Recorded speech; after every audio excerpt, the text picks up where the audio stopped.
किसी जिरह और सफाई के दोषी और दुश्मन मान लिया और चंदेरी पर चढ़ाई करने की योजना बनाई। मेदिनी राय को इस षड्यंत्र की भनक लग गई। उन्होंने अपने राजपूत मित्र की ओर मदद का हाथ बढ़ाया। वह मित्र थे मेवाड़ के राजा, कई राजपूत राजाओं के महाराजा, वीर पराक्रमी योद्धा महाराणा संग्राम सिंह सिसोदिया, यानी कि राणा सांगा। मेदिनी राय से कहिए कि वो निश्चिंत रहे। राणा सांगा के रहते चंदेरी का कोई बाल भी बांका नहीं कर सकता। महमूद खलजी से लड़ाई में हम मेदिनी राय की मदद करेंगे। सेनापति, आप चंदेरी की ओर कूच की तैयारी कीजिए।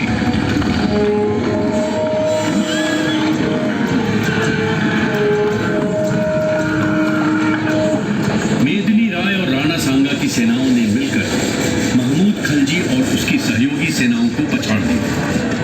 फिर राणा सांगा ने मेदिनी राय को पूर्वी मालवा का राजा घोषित कर दिया।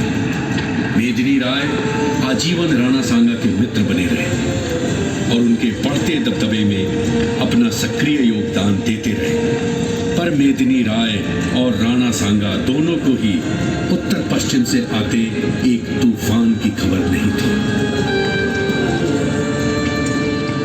यह तूफान था तैमूर लंग और चंगेज खान का वंशज, एक युद्ध कुशल सेनापति, भारत में मुगल साम्राज्य का प्रवर्तक ज़हीरुद्दीन मोहम्मद बाबर। 16वीं शताब्दी की शुरुआत में बाबर ने भारत पर कई आक्रमण किए।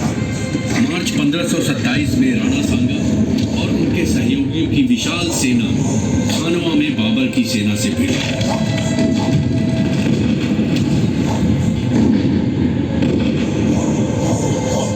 बाबर ने अपनी अपेक्षाकृत छोटी सेना को प्रेरित करने के लिए खानवा की लड़ाई को काफिरों से लड़ाई का सांप्रदायिक रंग दे दिया।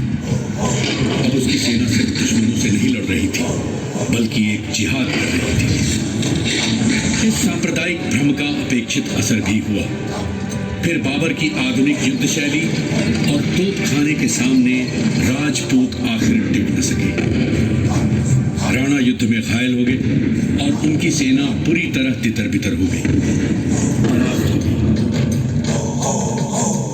मेदिनी राय भी, जो कि युद्ध में राणा के मुख्य सहयोगी थे, चंदेरी वापस आ गए। फिर बाबर ने एक एक करके राजपूतों की सहयोगी रियासतों को अपने कब्जे में लेना शुरू कर दिया। यहीं पर नींव पड़ी चंदेरी की लड़ाई की। बाबर की सेना ने कटी घाटी की ओर से चंदेरी में प्रवेश किया।